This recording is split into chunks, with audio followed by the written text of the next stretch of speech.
Wonderful to be with you, Michael. I'm happy that we get to have these Upbuild conversations regularly.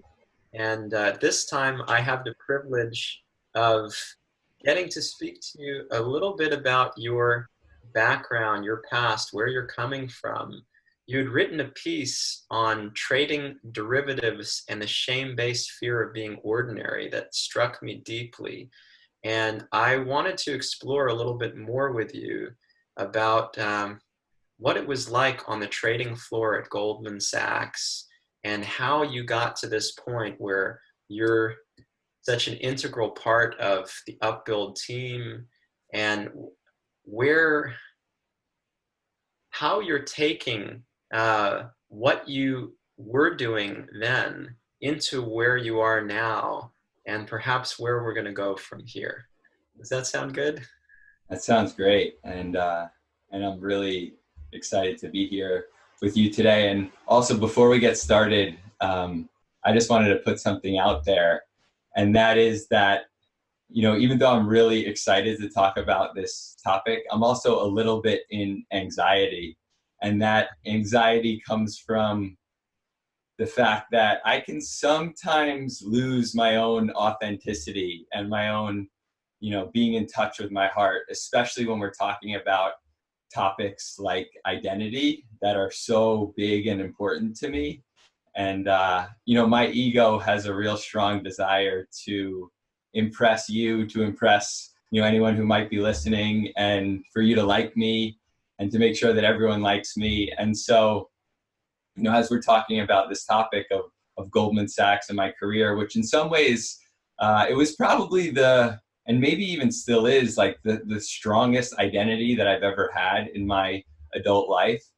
And so as we're talking about this topic, I can imagine I'll have some temptation to stray a little bit from my authenticity and, say things that are a little bit geared towards what I think you might want to hear, or what our listeners might want to hear, rather than what's really in my heart. So I'm not really sure what to do with that, but I just wanted to put it out there. Well, thank you. It's working. I feel extremely endeared by you in the way you're sharing so honestly and openly. No, I get it, and I really, really appreciate that. Yeah, no, I'm not too worried. Thank you. So I think the best place to start would be if you could just bring us into the scene of what it was like in the day-to-day life as a trader, in Hong Kong and Tokyo, if there was difference between the two. I mean, you did a beautiful job of painting the picture for us in the piece that you wrote in the Upbuild Reflection. Maybe you can just bring us into that scene now.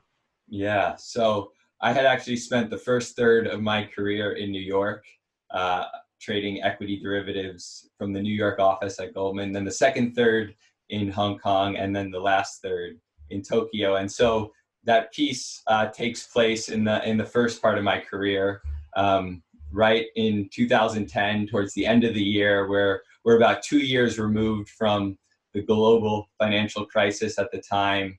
And the Fed, for anyone who is into finance and economics, had just embarked on their second quantitative easing program. So they were printing lots of money, and it was a time where you didn't exactly have to be, a genius to be making a lot of money on Wall Street. And so our clients were making a lot of money. Our desk was also doing quite well. And so, it was generally a pretty good time to be there. And so I open up the piece. It's kind of a typical day. Markets are booming, and it's just about to be 9:30. So that's the start of the stock market open. The bell's about to ring. I got my 5, screens in front of me. There's Bloomberg with all the tickers showing, what the stocks are doing, what the bonds are doing, what the currencies are doing, what commodities are doing. And I'm kind of taking it all in, trying to understand what happened in Asia, what's going on in Europe, and what's likely to happen, in the US when the market opens. And so the bell rings, and the trading floor starts getting heated up. And what that usually meant was that our clients, who were covered by salespeople at Goldman, started to call their salespeople. And so I open up with one of the salespeople, who I call John, and he gets a call from his client asking for a price on a particular call option on the S&P 500, which happened to be my area of specialty at the time. And so he calls me over the overhead hoot, which was basically this big PA system. Our trading floor was about the size of a football field. There were 600, maybe 700 people on the floor. And so he screamed, "Sloy dog, pick up line one." And Sloy dog was a term of endearment for me that many people in that very fraternal culture used. And so I pick up line one. That's the private line that I could use between myself and another salesperson. And so he asked me for a price in this option. And so I'm checking out my screens, thinking about what calculations I might need to do in order to figure out what price. And then, a minute later, I hear him scream again, "Sloyer, come on, like quickly, we need this price, we need this price." And so, my heart's beating faster. I'm kind of noticing everyone around me, starting to take notice that, people are calling my name. And then John's boss, who is one of the, top bosses at the firm, she gets on the phone and she screams, "Sloyer, pick up two." So now I have to jump to this other line and she's asking me for another price. And so I end that first scene, and it's 9:36, so only 6 minutes have gone by.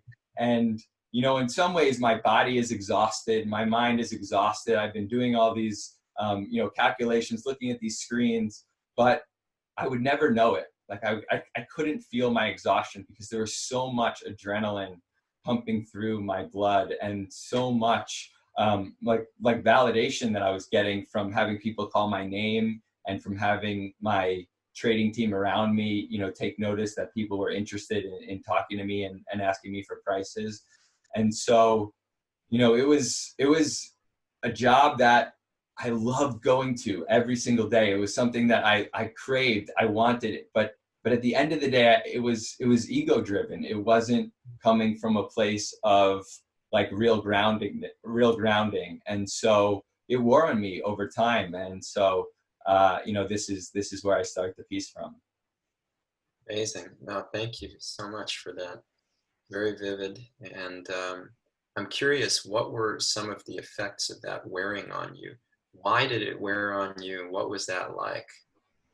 Yeah. So, I think one of the big reasons was that even though I was very confident on the outside and I carried myself with a certain air of competency and, ability to socialize and, speak to people in a way that would resonate with them and, pitch sales ideas, I also felt a lot of shame on the inside. I felt like even though, I had gotten certain accomplishments in my student career and then, early on at Goldman, I never really felt that I actually belonged. Like there was this feeling of intense imposter syndrome.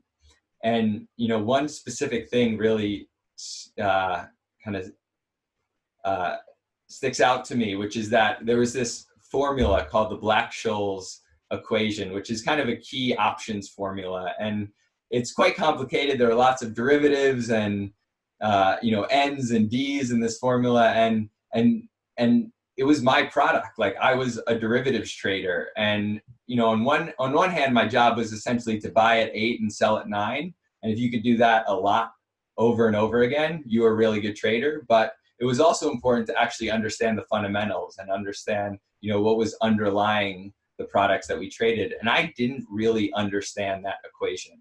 And I remember walking into work every day, and it was kind of a small piece of a larger picture of me walking into work just like not really feeling like I belonged, or that somebody would find out that I wasn't who I really said I was, or how I carried myself. And so that was painful to be going to work and be feeling that every day. It's interesting. I'm reminded of when I was in elementary school and I had to play a musical instrument, and I didn't understand how to read sheet music, but like I had to sort of make my way, and I felt so much shame. Like I felt everybody else knows how to read the sheet music, and I'm the only stupid person who doesn't get it. And I shifted from one musical instrument to another to sort of like try to deflect so that I wouldn't be expected to be an expert in any of them. Uh, And I was hoping that magically I would become an expert in one of them, but it just never happened. And there was so much, it was terrifying for me.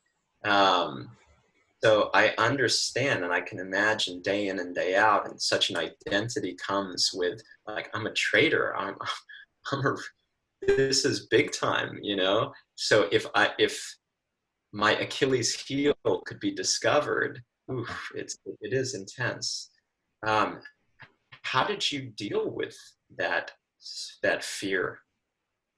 yeah, I think, it was interesting because there was kind of a paradox. And this is sort of like a second pillar of the shame that I was feeling, which is that I didn't feel like I was enough. And then at the same time, I was frustrated with the people around me when they couldn't see how valuable I was.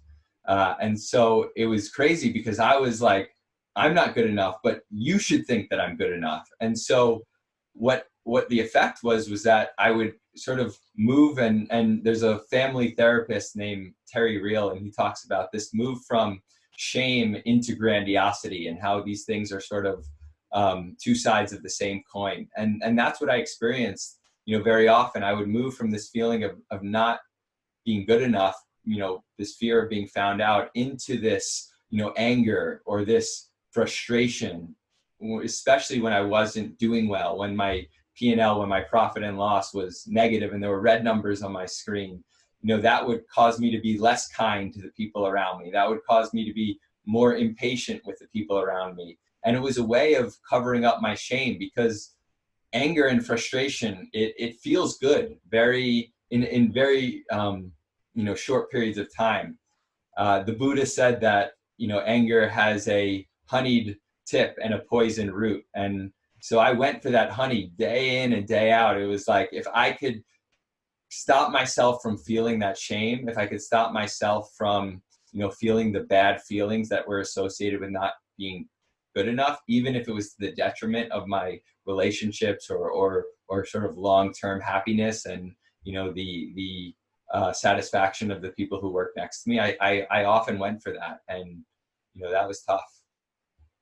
Yeah, I really appreciate that. Why did you do it? I mean, if there's a poisoned root and there was, the perpetuation of the fear, what kept you in the game like that? It was not being aware.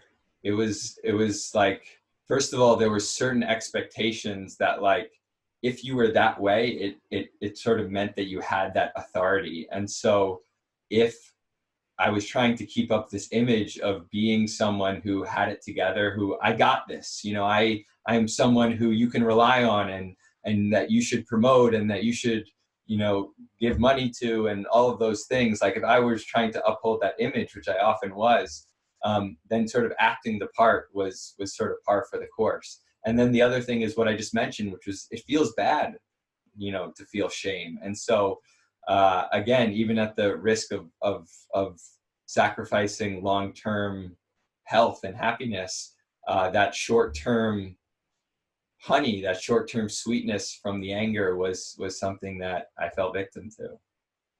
Yeah, no, that makes sense. Did you think that it was going to go away? Did you think that you'd be able to conquer it?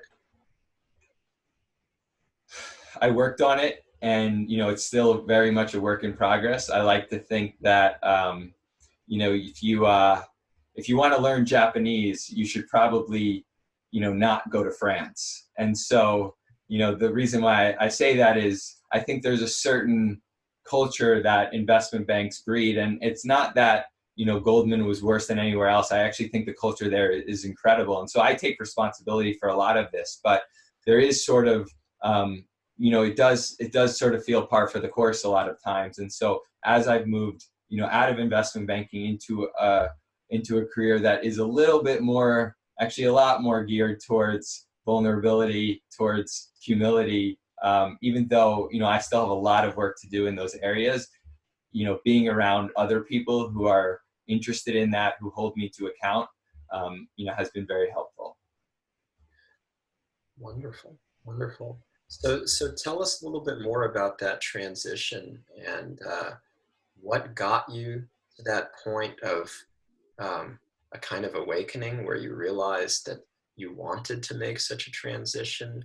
Because you said that you didn't have so much awareness at the time, but it was wearing you down. And, but then something led you to take a very different turn. So maybe you can share with us what that was. Yeah, I think I discovered, not only that is humility the one of the kind of core keys to actually being happy, but it's also it's real, like it's truthful. Because if you think about some of the core tenets of humility, which are, nothing that I have is really mine, for example. That's one of the tenets that I talk about in the piece, and something that I've been taught by my teachers, one of them being you, and the other guys at Upbuild. um, there's like an incredible truth to that. We came into this world with nothing. We're going to leave this world with nothing. And so everything that I have, everything that I am, any of my accomplishments, they're not mine. They're just sort of borrowed while I'm here. And also, anything that I do have, or any, bits of and pieces of knowledge that I might be able to share with others, or any competency that I have, it's 100% coming from our teachers, from books that we read, from our community that might influence us in a certain way, from our parents, from our siblings. And yes, we are unique manifestations of the universe, but what we know, what we have, it all comes from the people around us and from the universe itself. And so, just being very much in touch with that truth.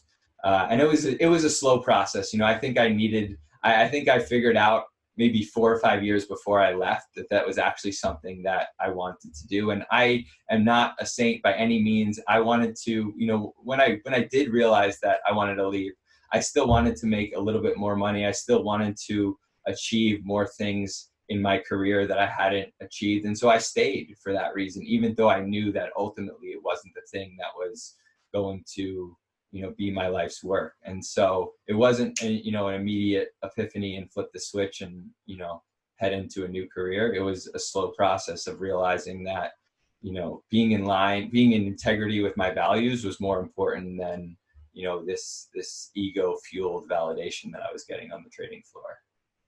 It's beautiful. I think usually those gradual, steady progressions are much more fruitful than the sudden 180. Then you end up, with often knee-jerk reactions. Even if they're in the right direction, they are not sustainable because they don't really seem to be in touch with where we're at and bring us, our full selves, to that place. It becomes reactive. Even in a good way, it can still be reactive and not in touch with where we're at or what it will take to get us to that point where we can sustainably make the shift. So I always appreciate that approach. And even in my own life, um, I'm thinking about so many gradual progressions that were painful and painstaking, particularly when I joined the monastery as a monk for 5 years. At first, I had to do some monastic training while I was working outside. And then I had to still make the decision that I wanted to become a full-time monk. And then once I finally made that decision, which was grueling because I was so torn between the two worlds of paving my career and my dreams of success and contribution, and then full spiritual immersion and personal development.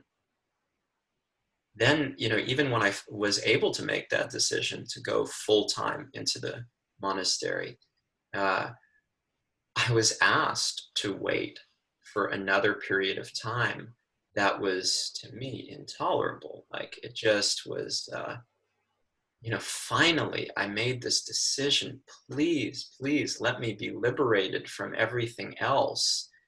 And I couldn't. I had to stay. I had to hold that tension And it was the right thing, actually. My uh, two mentors, and Rasanath was one of them at the time, he had asked me to stay with that tension, keep working, and keep living in the monastery and aspiring, because you don't want to join fully and then be waiting, or longing to be back on the outside.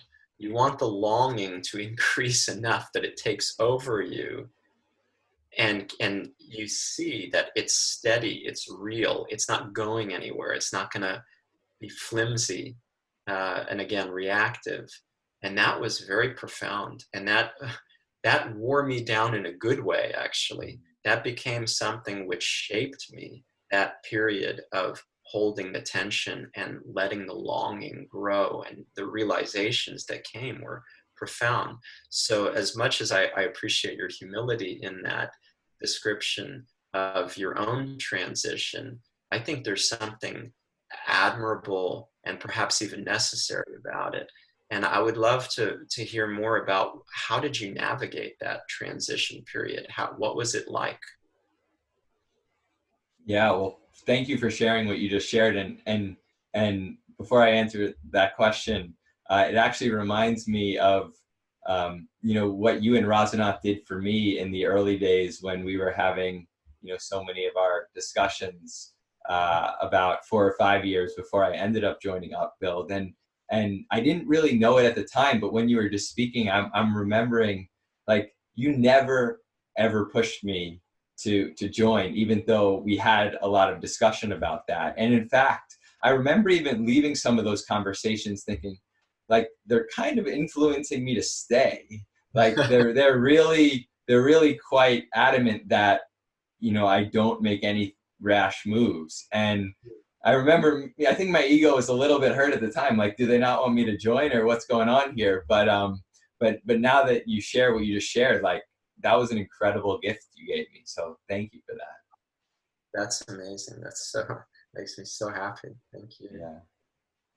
Yeah, anything more that you could share about that time, and how you managed that period where you were kind of cultivating two, I wouldn't say diametrically opposed, but two very different paradigms.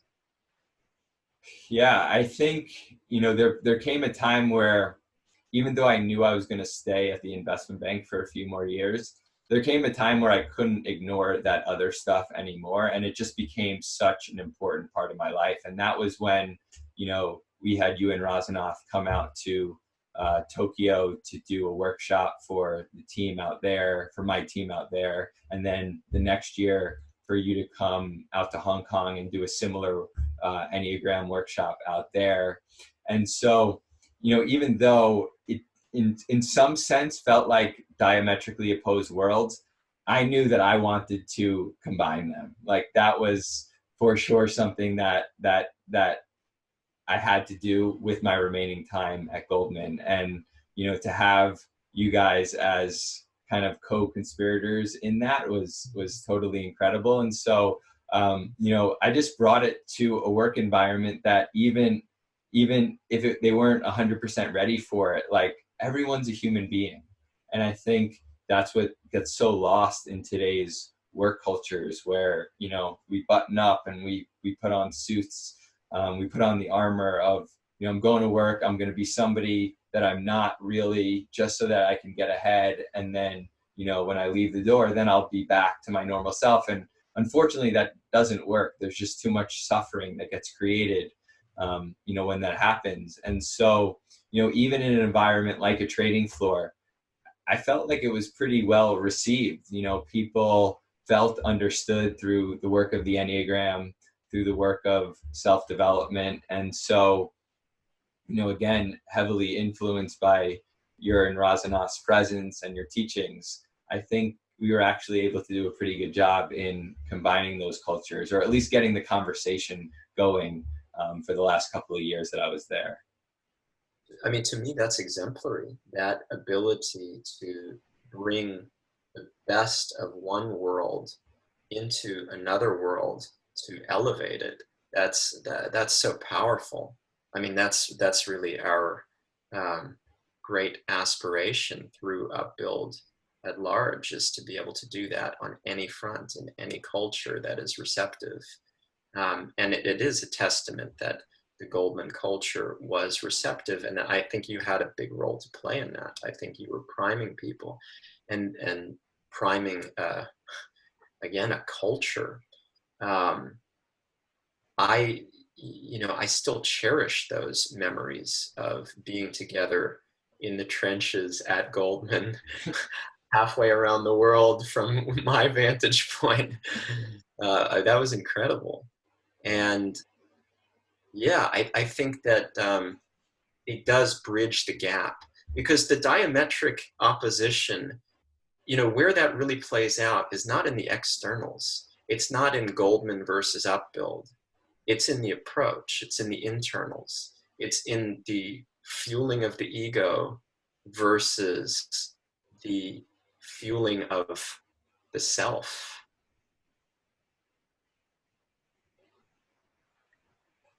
So I was curious if you could share more about what it's like now, having made that transition. What is it like to sort of land here at Upbuild after so many years of aspiring for this and bridging the gap? What is it now, and how is it distinct? How are you different? How is the experience different? What's it like?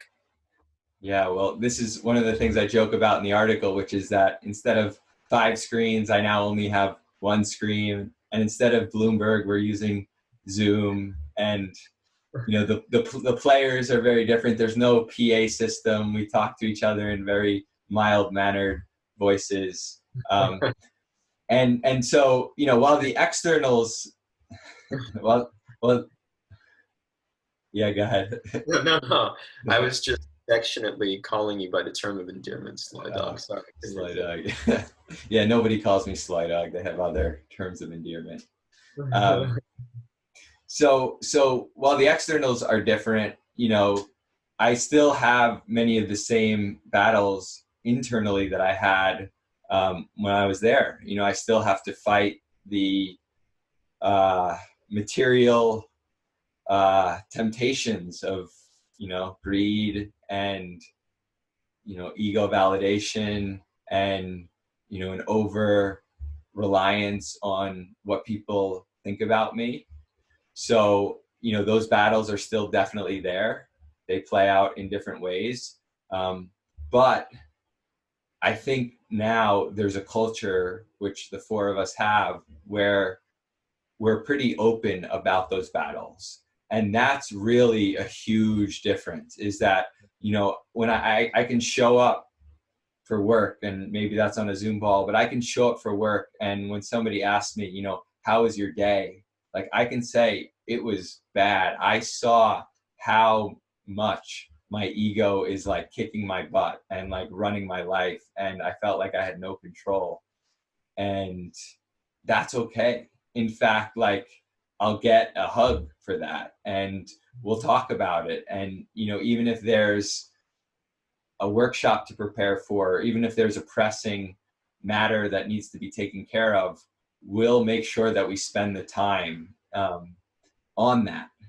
And, that is an incredible part of Upbuild that I never even knew was possible in a work environment. But that's how you guys have always operated, and, you brought me into that culture. And it's incredible to be able to do that, to be able to like bring my full self to work and know that I'm going to be loved in spite of all of the, dark spots and the dark places that my life might take me. Yeah, that's so dear to us. It's so sacred. And yeah, and I see you naturally embodying that spirit. Tell me about how that is with clients, and, with the work that we're doing with organizations, individuals, both, personally as well as in the workplace. Yeah. So, one of the things that I think has been an incredible part about the experience at Upbuild is that, none of us coaches are really allowed to do coaching unless we're also getting coached ourselves. And so, I often end up in my own coaching conversations with clients trying to model a lot of the same things that I myself am working on in my own coaching and in the coaching that I'm receiving. And so, I think that's what actually goes the furthest. Nobody wants to be preached to. Nobody wants to be told what's right. But, and there's some coaching conversations which I have, which I'm like, I maybe preached a little bit too much, or I didn't really, share from my heart. But the most powerful ones, the ones where I feel that, I've brought my full self and the client is hopefully getting the most amount of benefit, is when I actually bring my full heart and I'm able to share, my own struggles. Maybe it's sharing the shame that I experienced when I was working on the trading floor, or maybe it's sharing my shame from, some micro lies that I've told over the years. But, just bringing in real life stuff and being able to communicate that, hey, nobody's perfect. And like, in fact, a lot of us are dealing with these same things. That Mhm. seems to be the most powerful. Absolutely. And what are some of the biggest lessons that you've learned from that time at Goldman that are very present to you now and that perhaps you're sharing in the work?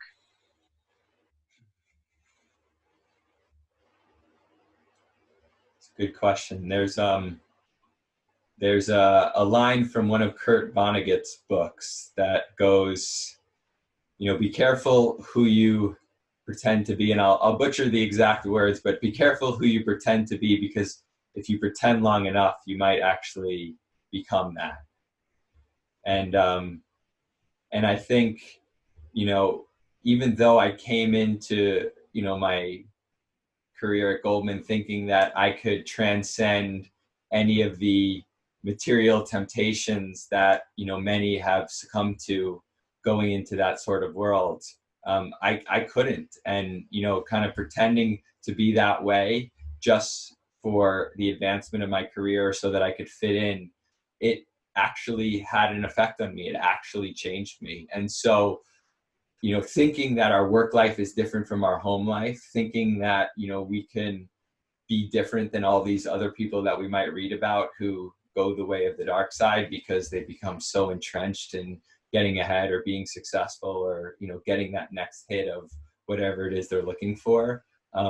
It's probably not going to be different. It wasn't different for me, and it's probably not going to be different for others. And so that's definitely been one of the big lessons. Yeah, yeah, I appreciate that. I'm also reminded of going back to, that transition period between worlds, and what are some of the lessons and experiences that have been valuable in trying to navigate between the two. And I'm also thinking about how there are a lot of people that feel pretty helpless when we talk about culture. It's like, that's so big, that's so beyond me. Like, I don't have, what do I have to do with the culture? The culture is the culture, Mm. and I have to somehow fit in. And if anything, I'm being influenced by it. It's really hard to see yourself as an influencer in for most of us. I mean, for the top level executives, maybe it's different. Although I think even from our work with them, we can see how insurmountable culture feels, despite their having the biggest role to play in that. Um, and I'm thinking about how, when I was working as a freelance writer and I was living in the monastery, I felt that I was working at this TV marketing research group, and it was a night gig. And so I was like, living as a monk during the day and then living as a freelance writer at night. It was so bizarre. And it was clear that it was like a halfway point, not just for me, but for practically everybody there. Nobody wanted to be there. They were, we were like a bunch of zombies late at night, sitting in front of a computer screen, watching television shows and writing stuff. and, and I knew that a lot of these people had hopes and dreams. Probably some of them had given up on them. And, uh, and the atmosphere was so dead that I was like, I can't just go there and not like to just surrender to that deadness. I can't do that. I can't not try to bring something to the table, even though I felt so small and it was so much bigger than me. So I would, talking about bridging the gap, or, putting two worlds together. We're trying to elevate one world the best that we can. I was cooking or bringing food from the monastery that was sacred and offering it to people. I was trying to share what I was learning from my own self-work, and things from the Bhagavad Gita that really inspired me, or books that I was reading that related to the spiritual paradigm. And I was eventually doing book clubs out of that inspiration, where we would compare and contrast worldviews. And what I noticed was, by bringing myself and what was inspiring me, and what I knew was not just inspiring to me, but universally beneficial, and could really speak to the core of us, even just in offering like some sacred food, the smiles that came, the space that was opened up, the kind of connections and camaraderie, it just like, it started to kill the deadness. It was amazing. And it still felt insurmountable, like it was wearing me down, and I wasn't sure how much longer I could do it for. But for the time that I had to do it, it was my saving grace. It was like, this is what I have to do. And it was so special that I would remember that. I would keep that with me always as a model for how I would want things to be. And I share that because I also want people to have that hope from real experiences that you and I have had, that it is possible to elevate an environment, even though we need to have the humility to think, who am I to do that elevating? Right. I need the elevation, right? Mm-hmm. But there are things, it wasn't like I was so great in going there and doing that stuff. I was just taking what had touched me, what was meaningful to me, and sharing it. It's as simple as that. And that was so foreign, so absolutely unexpected, and it was a shock to people. It was beautiful. So there is that possibility always. And again, at Upbuild, our aspiration is to create ambassadors of this work who share this kind of a spirit wherever they are, no matter who they are, what their role is, whether in their family, in their workplace, so on. I deeply appreciate that story, and I got chills as you were talking about, passing out that spiritualized food and spreading the teachings.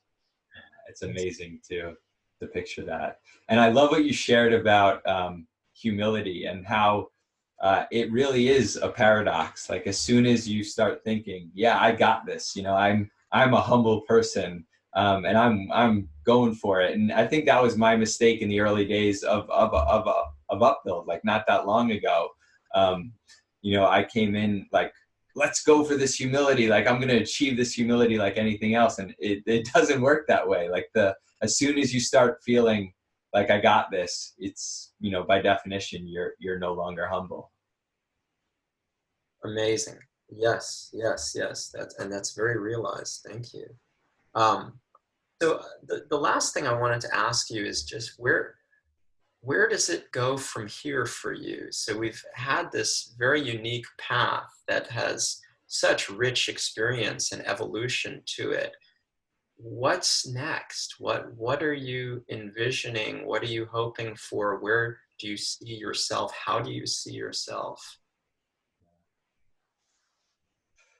Listen, I think even though it's not glamorous, it's just a relentless work. It's a relentless work on the ego, and a continuous kind of peeling back of the layers of my own ego, so that I can really see what's underneath. And one of the quotes that I share from the piece is what Razanath often shares, that from Thomas Merton, who said that real humility comes from seeing how much validation we actually need. And so I have to wake up every day and see I want validation. I need validation. My ego gets a big kick out of that. And so being super, super, super aware of it, no matter how much work I've already done, you know, just making sure that I'm never relenting in that awareness, so that, not that I can get rid of it, because it you know, would take, I would love to be able to transcend it, so I won't not put that out as a goal. But, you know, in the meantime, what I would really like to do is have so much awareness that I'm able to not let it run my life. I'm actually able to have an empowering relationship with that need for validation, where I can almost talk to it as a friend and say, you know, I see you, and I see what you're asking me to do, and I see why you're, you know, creating these good feelings in me. So I'm kind of on this loop of trying to get more validation. But what I'm going to ask you to do right now is actually step aside, because I want to serve somebody else, or I want to really bring my full authentic heart, you know, messiness and all, to this situation. I might not get the validation, but actually this is what's real, this is what's authentic, and this is what will be most beneficial for the people that I care about and for the world. And so, you know, just a relentless work on seeing that awareness is what's next. That's fantastic. Yeah. What could be more important? Is there anything that you would want to share in closing? Yeah, I hope that what I felt, what I said in the beginning, I hope that I was able to bring my full heart today. I know that there were definitely parts where I went into presentation mode, as I have a tendency to do. And, you know, there were definitely areas where I was trying to come off as impressive and get you to like me. But, you know, I hope that I also was able to share real pieces of my heart here today. So thank you for. Yeah, no, I think you're setting a wonderful example in even expressing that. This conversation means a lot to me. Thank you so much for everything that you expressed, and I look forward to much more.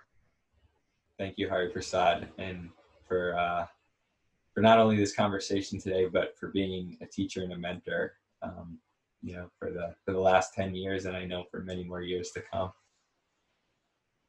That means the world to me, and it's so amazing to have you.